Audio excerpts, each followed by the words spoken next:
ప్రభునందు ప్రియ సోదరి సోదరులారా, ప్రియ స్నేహితులారా, తెలుగు ఆన్లైన్ బైబిల్ కాలేజీకి చేరువచ్చిన మీ అందరికీ ప్రభువును రక్షకుడైన యేసుక్రీస్తు వారి కృపగల నామములో ప్రేమందనాలు చెల్లిస్తూ ఉన్నాం.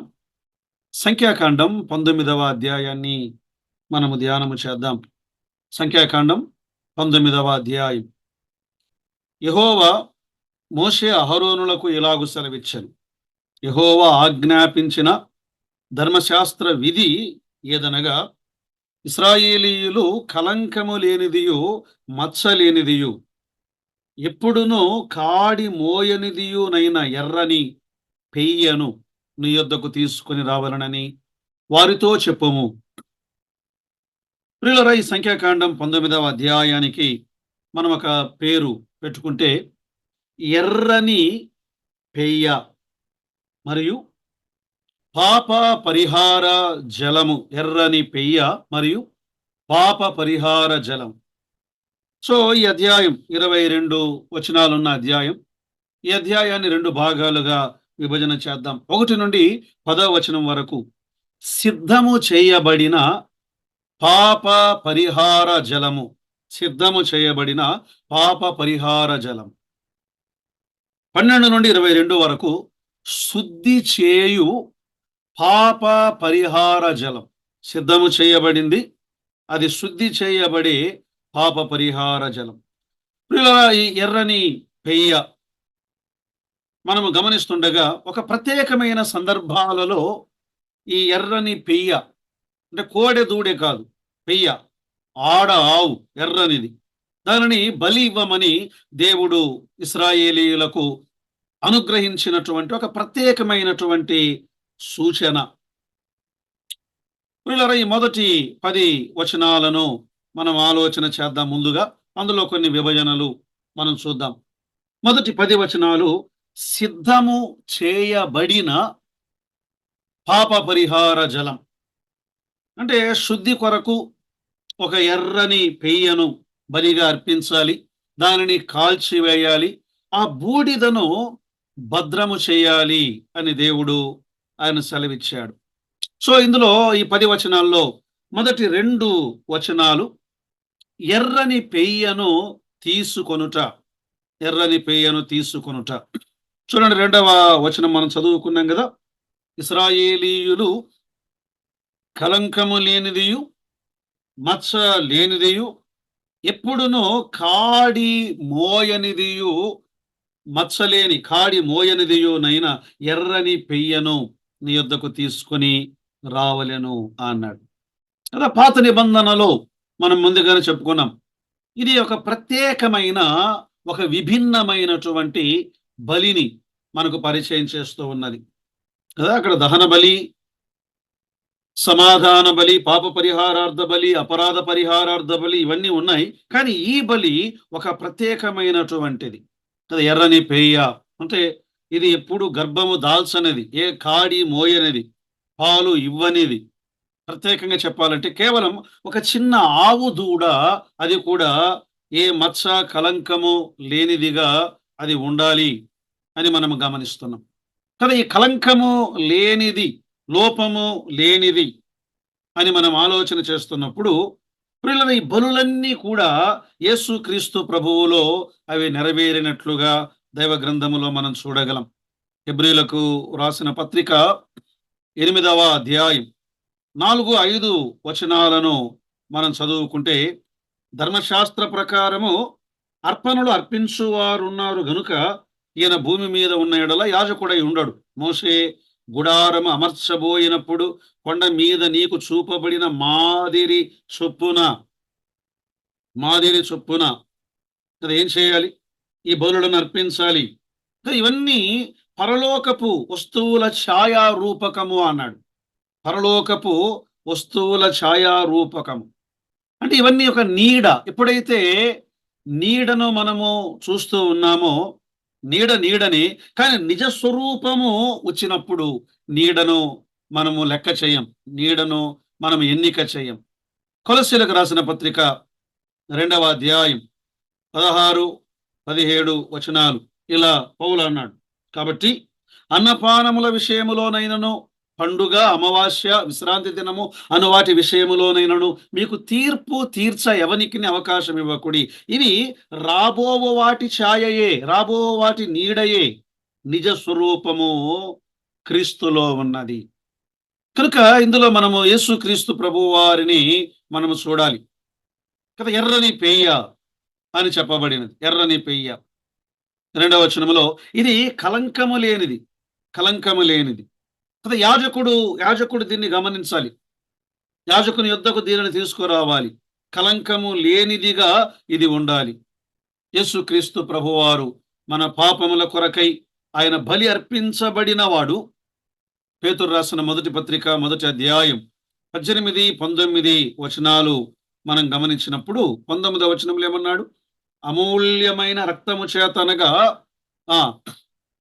నిర్దోషమును నిష్కలంకమునగు గొర్రె పిల్ల వంటి క్రీస్తు రక్తం, అది నిర్దోషమైనది.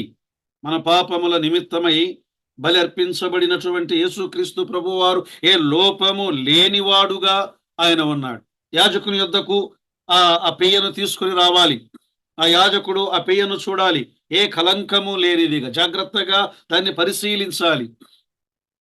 ప్రియులారా, ప్రభు మన కొరకై ఆయన కలంకము లేనివాడుగా, నిర్దోషమైన వాడుగా ఉండగా, ఇందులో మనము కూడా యాజకులం, రాజులైన యాజక సమూహం. మన పాపముల నిమిత్తమై యేసుక్రీస్తు ప్రభువారు ఆయన వెల చెల్లించి మనలను యాజకులనుగా చేశాడు.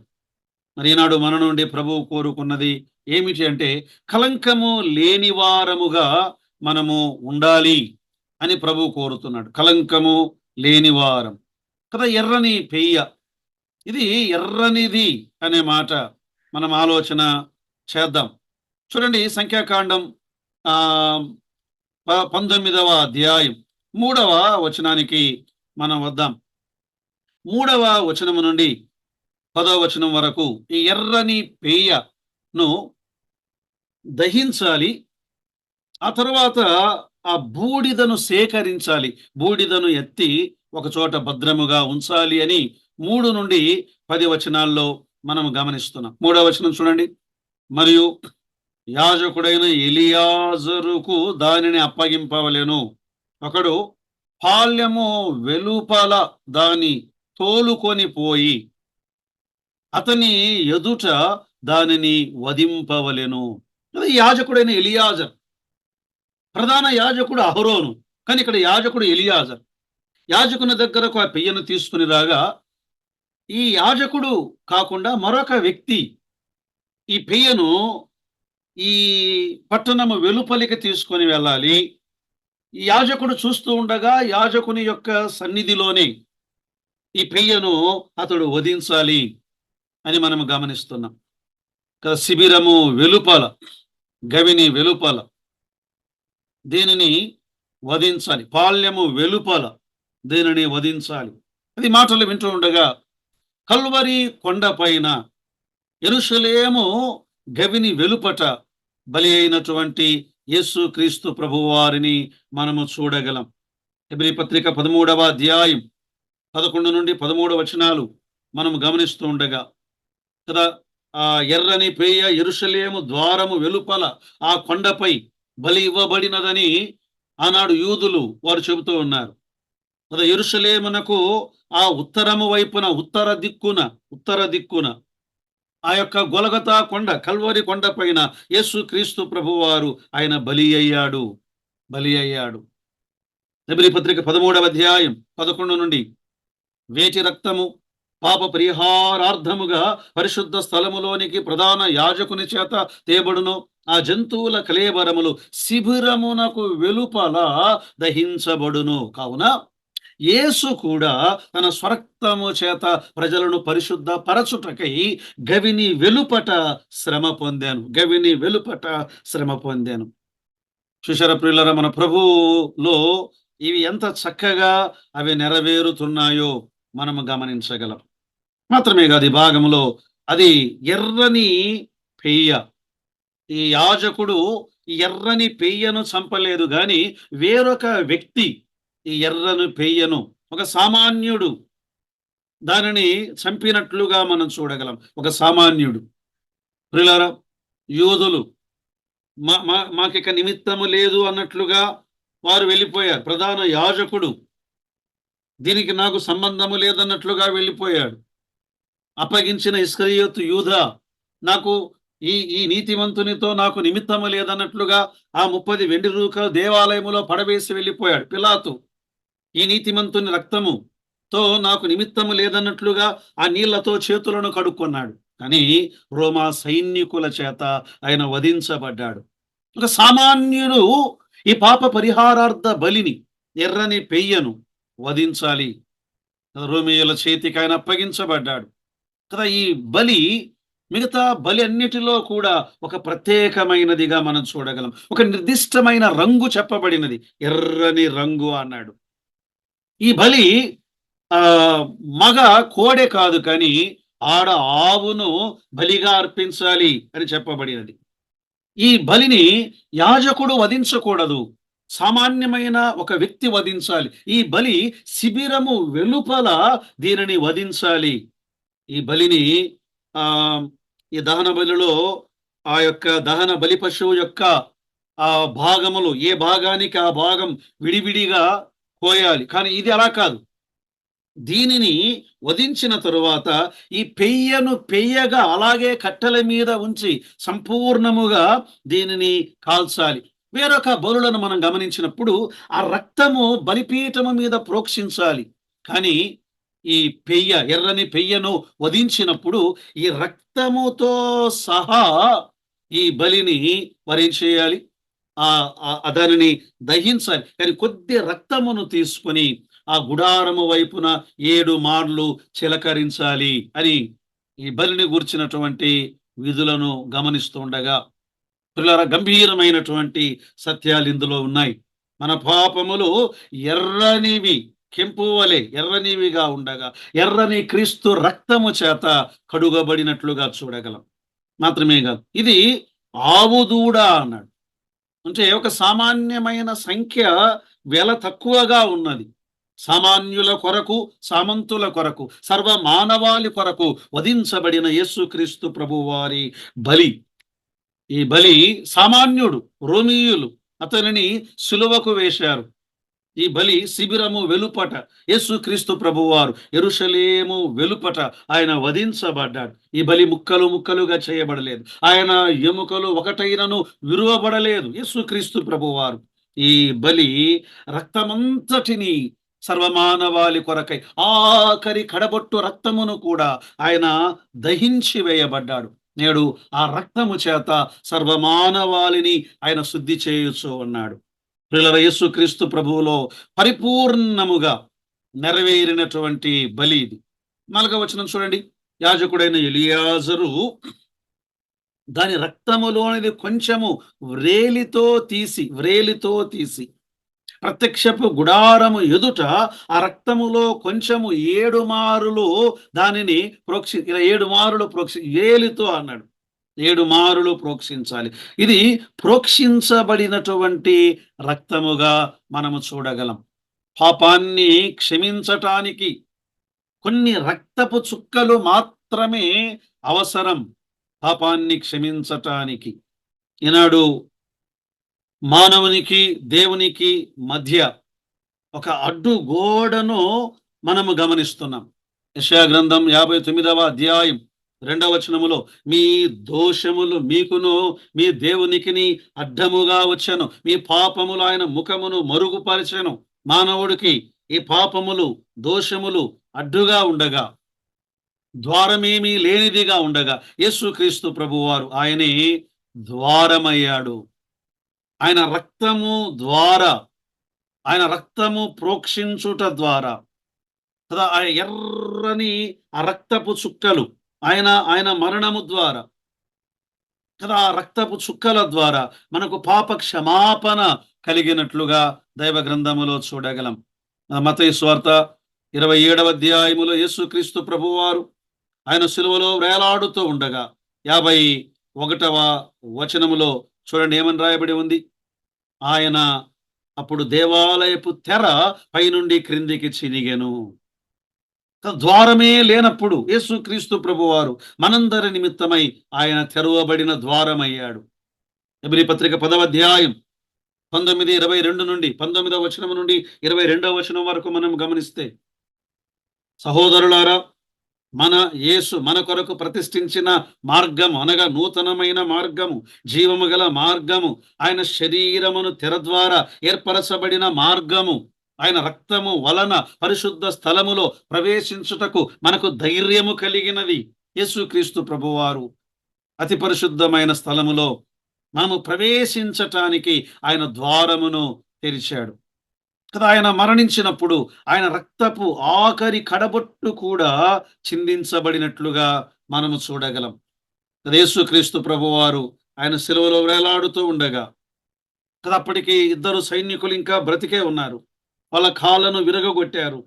అయితే యేసుక్రీస్తు ప్రభువారు అప్పటికే మరణించి ఉండగా ఆయన మరణించాడా లేడా అని చూడ్డానికి యోహాను సువార్త 19వ అధ్యాయం 34వ వచనములో, సైనికులలో ఒకడు ఈటెతో ఆయన ప్రక్కను పొడిచెను, వెంటనే రక్తమును నీళ్లను కారెను. ఆ రక్తము ప్రోక్షించబడినటువంటి రక్తం మన పాపముల నిమిత్తమై, పాప పరిహారము నిమిత్తమై ఆ రక్తము ప్రోక్షించబడినది. ఆ రక్తము ద్వారానే పాప క్షమాపణ. హెబ్రీ పత్రిక 9వ అధ్యాయంలో ఇంకా తేటగా పౌలు భక్తుడు దాన్ని వివరిస్తున్నాడు. 9వ అధ్యాయం హెబ్రీ పత్రిక 13, 14 వచనాల్లో ఏమన్నాడు? ఏలైనగా మేకల యొక్కయు ఎడ్ల యొక్కయు రక్తమును మైల పడిన వారి మీద ఆవు దూడ బూడిద చల్లుటయు. ఇక్కడే అదే సంఖ్యాకాండం 19వ అధ్యాయాన్ని గురించిన ప్రస్తావన ఇది. ఆవు దూడ ఆ బూడిదను చల్లుటయు. అలా కాకుండా 14వ వచనములో, నిత్యుడగు ఆత్మ ద్వారా తన్ను తాను దేవునికి నిర్దోషినిగా అర్పించుకున్న క్రీస్తు యొక్క రక్తము నిర్జీవ క్రియలను విడిచి జీవము గల దేవుని సేవించుటకు మన మనస్సాక్షిని ఎంతో ఎక్కువగా శుద్ధి చేయును అన్నాడు. ఈ ఎర్రని పేయ యొక్క బూడిద ఆ నీళ్ళలో కలిపి చల్లుట ద్వారా శుద్ధి చేయబడే ఒక ఆచారం ఇక్కడ మనం గమనిస్తూ ఉండగా, ప్రియులారా, యేసు క్రీస్తు ప్రభువారు ఆయన రక్తము ద్వారా మనలను చిలకరించుట ద్వారా మనకు పాప క్షమాపణను ఆయన అనుగ్రహించాడు. తర్వాత చూడండి 5వ వచనాన్ని మనం చదువుకుందాం. సంఖ్యాకాండం 19:5. అతని కన్నుల ఎదుట, అంటే ఎలియాజరు కన్నుల ఎదుట ఒకడు ఆ పెయ్యను దహింపవలెను, దాని చర్మమును మాంసమును రక్తమును పేడయును దహింపవలెను అనే మాట. ప్రియులారా, పాత నిబంధనలో ఇతర బలులను మనము గమనిస్తున్నప్పుడు చర్మము కొన్నిసార్లు యాజకునికి వెళ్తుంది, కొన్నిసార్లు మరికొన్ని భాగాలు, కుడి జబ్బ, కాలేయము, ఆంత్రేయము, కొన్ని బలులలో యాజకులకు వెళ్తుంది. కానీ బలిని మనము గమనించినప్పుడు మొత్తము జంతువునంతటిని దహించుట, ఎర్రని పెయ్యనంతటిని కాల్చివేయుట అనేది ఒక ప్రత్యేకమైనటువంటి సంగతినిగా మనము గమనించగలం. అంటే యేసు క్రీస్తు ప్రభువారు మన నిమిత్తమై ఆయన సంపూర్ణముగా ఆయన తండ్రికి అప్పగించుకున్నాడు. సంపూర్ణముగా ఆయన బలి అయిపోయాడు. 22వ కీర్తనలో కీర్తనాకారుడు ఇలా అన్నాడు, నేను నీళ్ళ వలె పారబోయబడి ఉన్నాను. అంటే ఆ నీళ్లు పారబోసినప్పుడు ఆ పాత్రలో ఒక చుక్కైనను మిగిలి ఉండవు. అలా ఆయన సంపూర్ణముగా ఆయన ఆయన అప్పగించుకున్నాడు కదా. ఆయన నలుగొట్టబడ్డాడు. యెషయా గ్రంథం 53వ అధ్యాయం 10వ వచనములో, అతను నలుగొట్టుటకు యెహోవాకు ఇష్టమాయను, అతడు తన్ను తాను అపరాధ పరిహారార్థ బలి చేయగా. యేసు క్రీస్తు ప్రభువారు మన నిమిత్తమై, నీ నిమిత్తమై, నా నిమిత్తమై ఆయన సంపూర్ణముగా ఆయన కాల్చివేయబడ్డాడు. ప్రియులారా, అద్భుతమైనటువంటి సంగతి. తర్వాత 6వ వచనం చూడండి. మరియు ఆ యాజకుడు ఎలియాజరు దేవదార కర్రను, హిస్సోపు మొక్కను, రక్త వర్ణపు నూలును తీసుకొని ఆ పెయ్యను కాల్చుచున్న అగ్నిలో వాటిని వేయవలను. చక్కలా కట్టెలు పేర్చి ఈ ఈ పెయ్య, దాని చర్మం, దాని రక్తం, దాని మాంసం అన్నిటినీ, దాని పేడను కూడా కాల్చివేస్తూ ఉండగా అందులోనికి ఈ దేవదారు కర్ర, చిన్న హిస్సోపు మొక్క, ఈ రక్త వర్ణపు నూలు, దానిని కూడా కాల్చివేయాలి, అగ్నిలో కాల్చివేయాలి. పిల్లల ఈ ఈ ఈ మూడు వస్తువులను మనం ఎక్కడైనా చదువుకున్నామా అని ఆలోచన చేస్తే, లేవియాకాండం 14వ అధ్యాయం 4వ వచనములో ఈ యాజకుడు క్షమించండి, కుష్టు వ్యాధి గలవాడు కుష్టు వ్యాధి నుండి బాగుపడిన తరువాత అతడు యాజకునికి అర్పించవలసిన అర్పణలలో ఇలా వ్రాయబడి ఉన్నది. లేవియాకాండం 14వ అధ్యాయం 4వ వచనం, యాజకుడు పవిత్రత పొందగోరు వాని కొరకు సజీవమైన 2 పవిత్ర పక్షులు, దేవదారు కర్ర అన్నాడు, రక్త వర్ణము గల నూలు అన్నాడు, హిస్సోపును తెమ్మని ఆజ్ఞాపింపము కదా. ఈ మూడింటిని తీసుకొని వచ్చి ఆ బలితో కూడా దానిని మిళితము చేయాలి, ఆ బలితో కూడా దానిని దహించి వేయాలి అని గమనిస్తున్నాం కదా. ఈ కుష్ఠరోగులు శుభ్రపరచబడ్డానికి, ఈ ఎర్రని పెయ్యకు సంబంధించిన దీనికి, అంటే ఆ వ్యాధి గలవాడు శుద్ధి చేయబడటానికి, అపవిత్రుడైన వాడు శుద్ధి చేయబడటానికి సంబంధం కలిగి ఉన్నది. వీటి ద్వారా శుద్ధి, వీటి ద్వారా శుద్ధి. కుష్టు వ్యాధి బైబిల్ గ్రంథములో పాపమును చూపిస్తూ ఉన్నది. కుష్టు వ్యాధి వలె పాపపు బాధితులు లేదా వారి జీవితాల్లో వారు మొద్దుబారిపోయిన వారుగా వారు ఉన్నారు అనే దాన్ని చూపిస్తున్నది. పాపం విషయములో వారు మొద్దుబారిపోయినట్లుగా, అంటే వారు ఇక ఆ పాపములో మునిగిపోయిన వారుగా ఉన్నట్లుగా వారు ఉండగా, ప్రియులారా, మరి ఈ పాపము నుండి దేవుడు విడిపించేవాడు.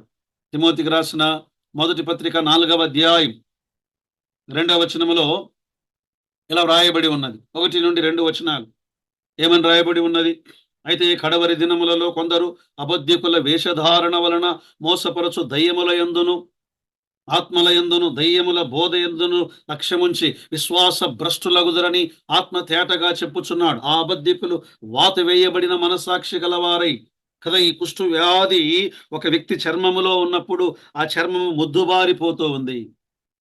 పాపములో ఉన్న ఒక వ్యక్తి, అపవిత్రమైన వాటిలో సాధకము చేయబడుతున్న ఒక వ్యక్తి, ఆ వ్యక్తి మనస్సాక్షి వాత వేయబడి ముద్దుబారిపోయినట్లుగా ఉంటూ ఉండగా ఆ వ్యక్తిని శుద్ధి చేయడానికి, బాగు చేయడానికి దేవుడు అనుగ్రహించినటువంటి ఒక అద్భుతమైనటువంటి సదుపాయం ఈ వచనములో 6వ వచనములో మనం గమనిస్తున్నాం. ప్రియులారా, ఎందుకు దేవుడు వీటన్నిటిని వ్రాయించాడు?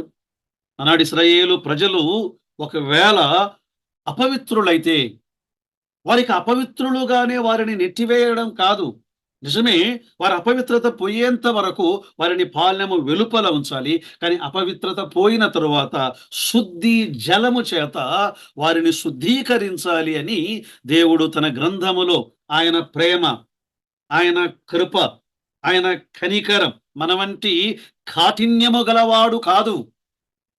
అందుకే మానవుని ఆలోచన వేరు, దేవుని ఉద్దేశములు వేరు. ఆనాడు ఇశ్రాయేలు ప్రజల కొరకై ఆయన సిద్ధపరిచినటువంటి ఈ అద్భుతమైనటువంటి ఈ సదుపాయాన్ని మనము గమనిస్తూ ఉండగా ఈ ఈ 3 సంగతులు చూడండి. 1 దేవదారు అన్నాడు, దేవదారు మ్రాను. వాస్తవానికి ఈ దేవదారు మ్రానును బైబిల్ గ్రంథములో ఈ అడవులలో, అరణ్యములో ఒక విస్తారముగా పెరిగినటువంటి ఒక బలమైనటువంటి వృక్షం దేవదారు మ్రాను అన్నాడు.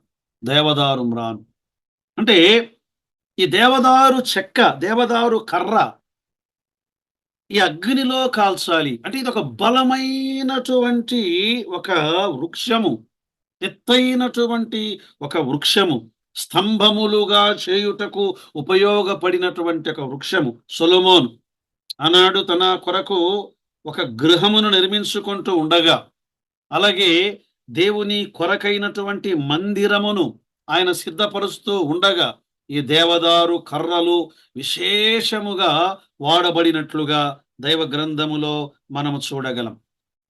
మాత్రమేగా దేవదారు మ్రానును గురించి ఆయన స్టడీ చేశాడు, ధ్యానించాడు సొలొమోను. దేవదారు మ్రాను విశేషమైనటువంటి కర్ర. మన ప్రభు అయిన యేసుక్రీస్తు వారు ఆయన బలవంతుడు, ఆయన శక్తిమంతుడు, ఆయన సర్వశక్తి గలవాడు అనే భావాన్ని మనము గమనిస్తున్నాం. మత్తయి సువార్త 28:18 వచనములో, పరలోకమందును భూమి మీదను నాకు సర్వాధికారం ఇయ్యబడి ఉన్నది అన్నాడు ఆయన. ఆయన సర్వాధికారము గలవాడు. మాత్రమే కదా, ఇందులో మనకు పాఠం ఏంటంటే, దేవుడే ఆయన మనకు బలమును అనుగ్రహించువాడు. ఇంకొక పాఠం ఉన్నదండి. ఈ దేవదారు మ్రానును మనము దహించాలి అంటే, మన యొక్క అతిశయం, మన గర్వం, ఆ ఆ యొక్క మనము శుద్ధి చేయబడాలి అంటే, మనకున్నటువంటి ఆ డంబం, వాటన్నిటినీ అగ్నిలో కాల్చివేయాలి, అగ్నిలో కాల్చివేయాలి. రెండవది హిస్సోపు మొక్క అన్నాడు. హిస్సోపు మొక్క, ఈ హిస్సోపు మొక్కను కూడా మనం గమనిస్తున్నప్పుడు ఒకసారి చూడండి, రాజుల మొదటి గ్రంథం 4వ అధ్యాయం 33లో సొలొమోను ఆయన ధ్యానించిన, చదివిన, పరిశీలించిన ఆ వృక్షశాస్త్రం, లెబానోనులో ఉండు దేవదారు వృక్షమునేగా, వృక్షములలో అతి పెద్ద బలమైన వృక్షం అది. గోడలో నుండి మొలచు ఆ హిస్సోపు మొక్క, గోడలో ఒక చిన్న బ్రష్ లాంటి ఒక చిన్న మొక్క అన్నాడు. దీన్ని ఈ రక్తములో అద్ది ద్వారబంధములకు పూయడానికి ఈ సోపు మొక్కను, ఒక చిన్న బ్రష్ లో ఎలా మనం అలా ద్వారబంధములకు ఆ పెయింట్ ను వేస్తామో, అలా ఈ రక్తములో అద్ది ఈ సోపు మొక్క ద్వారా వారు ద్వారబంధములకు రక్తమును పూసేవారు. చిన్న మొక్క, చిన్న మొక్క. దేవదారు దానికి విరుద్ధంగా ఈ చిన్న మొక్క, చెప్పాలంటే ఒక పుదీన లాంటి ఒక కుటుంబమునకు చెందినది. దీన్ని దేనికి వాడేవారు? కీర్తనల గ్రంథములో దావీదు తన యొక్క పాప పరిహార కీర్తన, పశ్చాత్తాప కీర్తన 51వ కీర్తన 7వ వచనములు ఇలా అంటాడు, నేను పవిత్రుడనగునట్లు హిస్సోపుతో నా పాపము పరిహరించుము. ఏంటిది? కదా, హిస్సోపు మొక్కను వారు తీసుకొని పాపమును పరిహరించటానికి దాన్ని వాడేవారు. నా పాపమును పరిహరించుము. ప్రియులారా, మన ప్రభువే పాపమును పరిహరించేవాడు. రండి ఇశ్రాయేలు ప్రజలతో అనేవాడు. యెషయా గ్రంథం 1:18, రండి మన వివాదము తీర్చుకొందము, మీ పాపములు రక్తము వలె ఎర్రని వైనను హిమము వలె తెల్లని వగును, కెంపు వలె ఎర్రని వైనను అవి గొర్రె బొచ్చు వలె తెల్లని వగును. ఆయన మన పాపమును కడుగువాడు. గొర్రెపిల్ల రక్తము ద్వారా మన పాపములను కడిగినవాడు. ఇందులో మనకు ఒక ఆత్మీయమైన పాఠం. ఈ చిన్న హిస్సోపు మొక్కను ఆ యొక్క దహించటానికి ఆ కర్రల మీద, అగ్ని మీద ఆ ఎర్రని పెయ్యతో కూడా ఎందుకు వేయాలి అంటే, మనము దీనులము కావాలి, తగ్గించుకోవాలి, వినయం అనే భావాన్ని మనం చూడగలం. తర్వాత చూడండి, అక్కడే 6వ వచనములోని రక్తవర్ణపు నూలు అన్నాడు. రక్తవర్ణపు నూలు, ప్రత్యక్షపు గుడారము కరలలో ఉపయోగించబడిన రక్తవర్ణపు నూలు, ప్రధాన యాజకుని వస్త్రాలలో ఉపయోగించబడిన రక్తవర్ణపు నూలు, అలాగే ప్రత్యక్షపు గుడారములో సన్నిధి రొట్టెల బల్లను కప్పడానికి ఉపయోగించబడిన రక్తవర్ణపు నూలు, రక్తవర్ణపు నూలు. అలాగే రాహాబు తన కిటికీకి కట్టినటువంటి ఎర్రని దారం, ఆ రక్తవర్ణపు దారం. ఇలా రక్తం ఎర్రనేది ఇంతవరకే మనం చదువుకున్నాం. యెషయా గ్రంథం 1:18లో మన పాపములు అవి ఎర్రగా ఉన్నాయి. ఆ ఎర్రని వాటిని ఆయన తెల్లని వాటిగా ఆయన మార్చినవాడు. తన రక్తము ద్వారా మనకు పాప క్షమాపణను అనుగ్రహించినవాడు. యోహాను మొదటి పత్రిక 1:7లో ఆయన కుమారుడైన యేసు రక్తం ప్రతి పాపము నుండి మనలను పవిత్రులనుగా చేయను, ఎర్రని మన పాపములను తెల్లనివిగా ఆయన చేయువాడు, పవిత్రపరచువాడు కదా. ఈ నూలు అంటే అదొక నూలు, వస్త్రం, ఎర్రని వస్త్రం. మనము నీతిని ధరించుట, మనము నీతిమంతులముగా చేయబడుట. రోమీలకు రాసిన పత్రిక 3వ అధ్యాయం 23లో ఏ భేదము లేదు, అందరూ పాపము చేసి దేవుడు అనుగ్రహించినటువంటి మహిమను మనం పొందలేకపోయాం. అయితే ఇప్పుడు ఎలా నీతిమంతులమయ్యాం? 24వ వచనం రోమపత్రిక 3:24. కాబట్టి ఆయన కృపచేతనే క్రీస్తు యేసునందలి విమోచనము ద్వారా ఉచితముగా నీతిమంతులని తీర్చబడుచున్నాము. నీతిమంతులముగా తీర్చబడ్డాం. ఆయన నీతి మనకు ఆపాదించబడినది. ఆయన నీతి మనకు ఆపాదించబడినది. మంచిది ప్రియులారా. ఆ తర్వాత చూడండి, సంఖ్యాకాండం 19వ అధ్యాయం 7వ వచనం. అప్పుడు యాజకుడు తన బట్టలు ఉదుకుకొని నీళ్లతో శిరస్నానము చేసిన తరువాత అన్నాడు. 8వ వచనం. దాన్ని దహించిన వాడు నీళ్లతో తన బట్టలు ఉతుకుకొని సాయంకాలం వరకు అపవిత్రుడై ఉండును. బట్టలు ఉతుకుకొని ఏం చేయాలి? ఈ బలిని అర్పించిన తరువాత తమ్మును తాము వారు శుద్ధి చేసుకోవాలి కదా. ఈ బలి కలంకము లేని బలి, పాపము లేని యేసుక్రీస్తు ప్రభువారు కాడి మోయని పెయ్య, తండ్రి చిత్తము తప్ప మానవుని కాడి మోయని యేసుక్రీస్తు ప్రభువారు, ఎర్రని పెయ్య రక్తవర్ణుడుగా ఉన్న యేసుక్రీస్తు ప్రభువారు ఆయన వధించబడిన తరువాత చేయబడినదేంటి? ఆయన వధించబడిన తరువాత మనము కడగబడాలి కదా. ఆయన మనలను కడుగువాడు. ప్రకటన గ్రంథం 1వ అధ్యాయం 5-6 వచనాలు మనం గమనిస్తున్నప్పుడు, మనలను ప్రేమించుచు తన రక్తము వలన మన పాపముల నుండి మనలను కడిగినవాడు. కడగబడుట యేసుక్రీస్తు ప్రభువారు ఆయన మనలను కడుగువాడు. యాజకుడు తన వస్త్రములను కడుక్కోవాలి. ఆ బలి అర్పించినటువంటి వ్యక్తి వస్త్రములను కడుక్కోవాలి. ఈ యాజకుడు యూదుడు ఆనాడు యేసు ప్రభువును వధిస్తూ ఉండగా, రోమేయుడు అన్యుడు, యూదుడైనను అన్యుడైనను ఎవరైనను యేసుక్రీస్తు రక్తము ద్వారానే శుద్ధి చేయబడతారు. ఆయన వాక్యము ద్వారానే శుద్ధి చేయబడతారు. 9వ వచనం చూడండి. మరియు పవిత్రుడైన ఒకడు ఆ పేయ యొక్క భస్మమును పోగు చేసి పాల్యము వెలుపలను పరిశుద్ధ స్థలమందు ఉంచవలెను. పాప పరిహారార్థ జలముగా ఇశ్రాయేలీయుల సమాజమునకు దాని భద్రము చేయవలను. ఇది పాప పరిహారార్థ బలి, పాప పరిహారార్థ జలము కదా. ఈ బూడిదను ఏం చేయాలి? ఈ బూడిదను సేకరించి పాలెము వెలుపల ఏమున్నది? ప్రత్యక్షపు గుడారమున్నది. పాలెము వెలుపల ప్రత్యక్షపు గుడారమున్నది. ఆ గుడారములో దీనిని ఏం చేయాలి అంటే భద్రపరచాలి. దేని కొరకు? శుద్ధి చేయుట కొరకు. ఆనాడు ఇశ్రాయేలీయులను శుద్ధి చేయాలన్నా ఈ జలమే. ఈనాడు కృత నిబంధనలో విశ్వాసులను శుద్ధి చేయాలన్నా ఈ జలమే. జకర్యా గ్రంథం 13వ అధ్యాయం 1వ వచనములో ఇశ్రాయేలు 12 గోత్రముల వారి కొరకు ఇలా రాయబడి ఉన్నది. ఆ దినమున పాపమును అపవిత్రతను పరిహరించుటకై దావీదు సంతతి వారి కొరకును యెరూషలేము నివాసుల కొరకును ఊట ఒకటి తీయబడి ఉన్నది. అది శుద్ధి చేయు ఊట. మరీనాడు కృత నిబంధన కాలములో విశ్వాసులమైన మనం అపవిత్రులమవుతామా? ఫర్ ఎవర్, ఎన్నటెన్నటికీ ఇక వెలివేయబడుటయేనా? వారికి నిరీక్షణ లేదా? వారికి శుద్ధి లేదా? చేర్చబడుట లేదా? మరలా దేవుడు వారిని తన కొరకై ఉపయోగించుకొనుట లేదా? బైబిల్ ఏమంటుంది? కొరింథీ 2వ పత్రిక 7వ అధ్యాయం 1వ వచనములో, ప్రియులారా, మనకు ఈ వాగ్దానములు ఉన్నవి గనుక దేవుని భయముతో పరిశుద్ధతను సంపూర్తి చేసుకొనుచు శరీరమునకును ఆత్మనకును కలిగిన కల్మషమును నుండి మనలను పవిత్రులనుగా చేసుకొందము కదా. శుద్ధి చేయబడు జలం ప్రియులారా, ఎర్రని పెయ్య.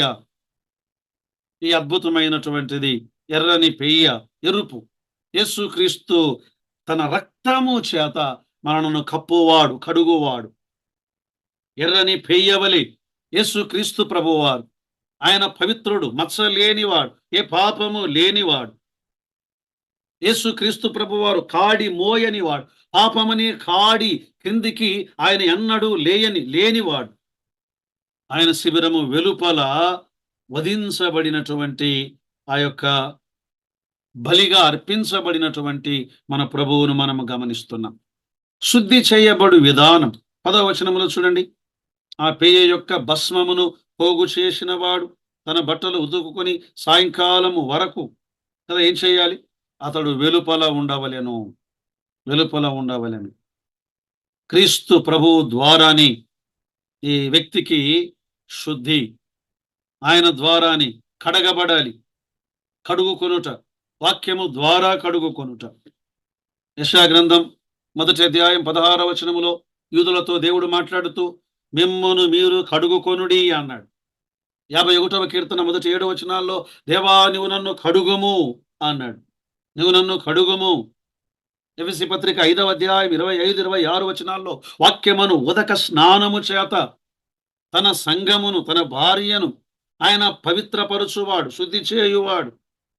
యోహాను 1వ పత్రిక 1వ అధ్యాయం 9వ వచనములో మన పాపములు మనం ఒప్పుకొనిన ఎడల ఆయన నమ్మదగిన వాడు, నీతిమంతుడు గనుక మన యొక్క అపవిత్రతను కడిగి పవిత్రపరచువాడు. ఎందుకు ఈ పాప పరిహార జలమును గుర్చిన ప్రస్తావన? ప్రియులారా చూడండి, ఈ శుద్ధి చేయబడు విధానం 12 నుండి 22వ వచనం వరకు. ఈ జలమును సిద్ధము చేసిన తరువాత ఎలా శుద్ధి చేయాలి, ఎలా ఉపయోగించాలి, ఈ జలమును ఎలా ఉపయోగించాలి? 12 నుండి 22వ వచనం వరకు శుద్ధి చేయు పాప పరిహార జలం. ఈ పాప పరిహార జలమును ఉపయోగించే విధానము. సరే, ఈ ఈ ఈ భాగాన్ని కూడా కొన్ని భాగాలుగా ఆలోచన చేద్దాం. 11 నుండి 13 వచనాల్లో ఒక శరీరమును లేదా మృత శరీరమును తాకిన వారిని ఎలా ఈ పాప పరిహార జలము శుద్ధి చేస్తుంది? మృత శరీరమును తాకిన వారిని శుద్ధి చేయుట. చూడండి 11వ వచనాన్ని మనము చదువుకుందాం. ఏ నరశవమునైనను ముట్టినవాడు 13వ వచనం. నరశవమును ముట్టినవాడు, ఏ నరశవమునైనను ముట్టినవాడు 7 దినముల అపవిత్రుడై ఉండును. అతడు 3వ దినమున ఆ శుద్ధి జలముతో పాప శుద్ధి చేసుకొని అన్నాడు. పాప శుద్ధి 3వ దినమున పాప శుద్ధి చేసుకొని. తర్వాత 13వ వచనం. ఏ నరశవమునైనను ముట్టినవాడు అట్లు పాప శుద్ధి చేసు కొనని ఎడలా. 11-12 వచనాల్లో పాప శుద్ధి చేసుకొనువాడు, 13వ వచనంలో పాప శుద్ధి చేసుకొననివాడు, పశ్చాత్తాప పడువాడు, పశ్చాత్తాప పడనివాడు, కడగబడువాడు, కడగబడనివాడు. ఈ 2 విషయాలను ఆయన వివరించాడు. ఏం చేయాలి? ఈ జలము ద్వారా అతడు ఏం చేయబడాలి అంటే శుద్ధి చేయబడాలి. ఈ జలము ద్వారా శుద్ధి చేయబడాలి. ఈ జలము శుద్ధి చేయు జలము అన్నాడు. ప్రియులారా, యేసు క్రీస్తు ప్రభువు ద్వారానే శుద్ధి, ఆయన రక్తము ప్రతి పాపము నుండి మనలను కడిగి పవిత్ర పరచేది. యేసు క్రీస్తు ప్రభువు రక్తం. ఒకవేళ ఎవరైనను హెబ్రీ పత్రిక 10వ అధ్యాయం 29వ వచనములో దేవుని కుమారుని పాదములతో త్రొక్కి పరిశుద్ధ పరచబడుటకు సాధనమైన నిబంధన రక్తమును అపవిత్రమైనదిగా ఎంచి కృపకు మూలమగు ఆత్మను తిరస్కరించువాడు మరి ఎక్కువ దండనకు లోనగును. ప్రియులారా, అతడు అలాగే శిక్షకు పాత్రుడు అవుతాడు. అతడు సమాజములో నుండి కొట్టివేయబడతాడు. అందుకే మనం ఏం చేయాలి? కడగబడుటకు మనం ఇష్టపడాలి. కడగబడుటకు యోహాను సువార్త 13వ అధ్యాయములో యేసు ప్రభువారు పేతురు పాదములను కడుగుటకు మొదలుపెట్టినప్పుడు ఎందుకు ఆయన పాదాలు కడగాలి? నిజమే, స్నానము చేసిన వాడు పాదములు కడుక్కోవాలి. నడక కడగబడాలి. పాదాలు నిరంతరము కడుగుకోవడం అవసరం. ఈ భక్తిహీనమైన లోకము గుండా మన అనుదిన నడకలో అపవిత్రత మనలను తాకుతూ ఉండగా, అనుదిన జీవితములో అనుదినము నిత్యము కడగబడకపోతే నిన్ను నీవు పవిత్రుడవుగా అనుకుంటూ వేరే వారిని అపవిత్రులుగా ఎంచి వేషధారణమైనటువంటి వర్తమానాలు, వేషధారణమైన జీవితమును జీవిస్తూ ఒకరోజు దేవుని ఎదుట లెక్క అప్పగించవలసిన వాడివిగా ఉన్నావు. జాగ్రత్త. మరేం చేయాలి? ఒకవేళ కడగబడకపోతే అటివాడు గుడారమును అపవిత్రమైనదిగా ఎంచువాడు. గుడారం తన శరీరమును అపవిత్రమైనదిగా ఎంచువాడు. ఈ శరీరమే దేవుని ఆలయం. ఎబ్రీ పత్రిక 3వ అధ్యాయం 16వ వచనములో మీరు దేవుని ఆలయమై ఉన్నారు. 17వ వచనం ఎవడైనను ఈ ఆలయమును పాడు చేసిన ఎడల, ఈ గుడారమును అపవిత్రపరచువాడు ఇతడు ఖచ్చితంగా కొట్టివేయబడును అని మనము గమనిస్తున్నాం కదా. ఈ మొదటి భాగములో సంఖ్యాకాండం 19వ అధ్యాయం 11 నుండి 13 వచనాల్లో మనము గమనించాం కదా. శుద్ధి చేయబడువాడు, శుద్ధి చేయబడనివాడు. 14 నుండి 16వ వచనము వరకు ఈ మృత శవమును ముట్టిన వాడు చేయవలసిన క్రియలను గురించి ఇక్కడ రాయబడి ఉన్నది. 14వ వచనం చూడండి. ఒకడు గుడారములో చచ్చిన ఎడల, ఒకడు ఈ గుడారములో చచ్చిన ఎడల ఏం చేయాలి? 7 రోజులు అపవిత్రులుగా ఉండాలి. గుడారం అపవిత్రమైతే ఏం చేయాలో చెప్పాడు. 15వ వచనములో మూత వేయబడక తెరిచి ఉన్న పాత్ర, ఇల్లు అపవిత్రమైతే ఏం చేయాలో చెప్పాడు. ఒక ఇల్లు గుడారం అపవిత్రమైతే, పాత్ర వారు భోజనం చేసే పాత్ర అపవిత్రమైతే ఏం చేయాలి?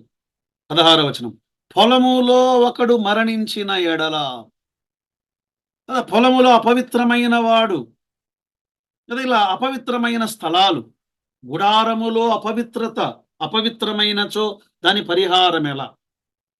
ఇంటిలో పాత్రలు అపవిత్రమైతే వాటి యొక్క పరిహారం ఎలా? పొలములో అపవిత్రుడైతే వాటి పరిహారం ఎలా? దేవుడిక గుడారమును కాల్చివేయండి, ఈ పాత్రలను త్రోసివేయండి, ఈ పొలములను తీసివేయండి అనలేదు. వాటి పరిహారమునకు ఆయన సదుపాయమును అనుగ్రహించాడు. ఏం చేయాలట? 17వ వచనం అపవిత్రుని కొరకు వారి పాప పరిహారార్థమై హోమ భస్మములోనిది కొంచెము తీసుకొని పాత్రలో వేయబడిన భస్మము మీద ఒకడు పారు నీళ్లు పోయవలెను. తరువాత పవిత్రుడైన ఒకడు హిస్సోపు తీసుకుని ఆ నీళ్లు ముంచి ఆ గుడారము మీదను, ఆ పాత్ర మీదను, ఆ పొలములో ఉన్న శవము మీదను, ఆ ముట్టిన వారి మీదను ప్రోక్షించాలి. చూశారా ఈ అద్భుతమైనటువంటి ఏర్పాటు? యేసుక్రీస్తు ప్రభువారు ఆయన రక్తము మనల్ని ఏం చేస్తున్నది అంటే ఈ నిర్జీవ క్రియల నుండి శుద్ధి చేయు రక్తము, మనలను కడుగు రక్తము, మనలను పవిత్రపరచు యేసుక్రీస్తు ప్రభువు రక్తం. ఇది ప్రవహించే నీటిని ఈ బూడిదలో కలపాలి. యేసు రక్తము నేటికి సజీవమైనదై అది ప్రవహిస్తూ ఉన్నది. ప్రతి పాపిని అది శుద్ధి చేస్తూ ఉన్నది. హెబ్రీ పత్రిక 9:14లో ఏమని రాయబడి ఉంది? నిత్యుడగు ఆత్మ ద్వారా తన్ను తాను దేవునికి నిర్దోషిగా అర్పించుకున్న క్రీస్తు యొక్క రక్తము నిర్జీవ క్రియలను విడిచిపెట్టి జీవము గల దేవుని సేవించుటకు మన మనస్సాక్షిని ఎంతో ఎక్కువగా శుద్ధి చేయును. ఆ రక్తమే పాపమును కడిగినది. ఆ రక్తమే నేటికి విశ్వాసిని కడిగినది. ఆ రక్తమే మనస్సాక్షిని కడిగినది. కడగబడుట కొరకు యేసుక్రీస్తు ప్రభువారు చేసినటువంటి ఏర్పాటు. ఆ నీరు దేవుని వాక్యమే, ఆ నీరు దేవుని ఆత్మయే. ఆ నీటి ద్వారా శుద్ధి చేయబడుట ప్రియులారా ఈ పాప క్షమాపణ ఆయన కడుగువాడు. తర్వాత చూడండి, మనము గమనిస్తూ ఉండగా 20 నుండి 22వ వచనము వరకు అపరిశుభ్రత దాని యొక్క స్వభావమును గురించి చెప్పాడు. 20వ వచనం అపవిత్రుడు పాపశుద్ధి చేసుకొనని ఎడల అటివాడు మనుషులలో నుండి కొట్టివేయబడును కదా. ఒక వ్యక్తి తాను శుద్ధి చేసుకొనని ఎడల ఎందుకు ఆ పవిత్రమైనటువంటి రక్తము ఆ వ్యక్తి మీద ప్రోక్షించబడలేదు, చిలకరించబడలేదు. ఆ వ్యక్తి ఆ రక్తమును అంగీకరించలేదు. ఆ వ్యక్తి ఆ రక్తమును అంగీకరించలేదు. ఆ వ్యక్తి ఉగ్రతను సమకూర్చుకొనుచున్నాడు.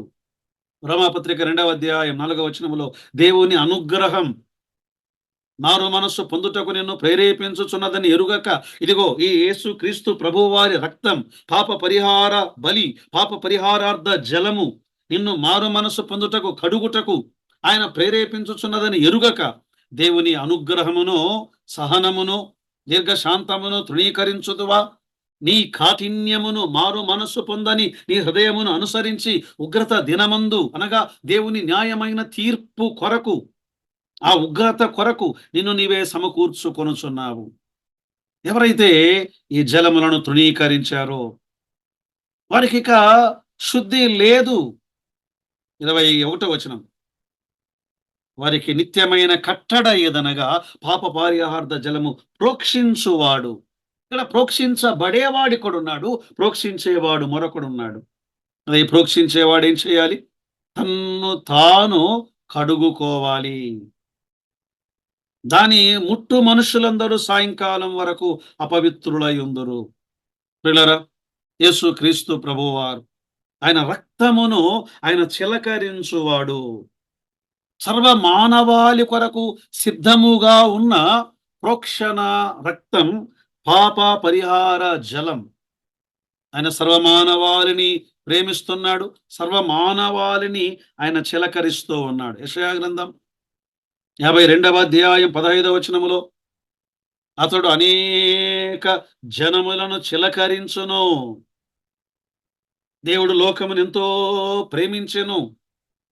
సర్వమానవాళి కొరకై బలి అయిన ఎర్రని పేయ ఆయన రక్తం ఆ బూడిదతో కలిపినటువంటి ఈ ప్రవాహ జలం శుద్ధి చేయుటకు సిద్ధముగా ఉండగా, అందుబాటులో ఉండగా, ఆయన రక్తము ద్వారా ఇంకా ఎవరైనా యేసు ప్రభువును నమ్మని వారు నమ్మి కడగబడి శుద్ధులు కండి.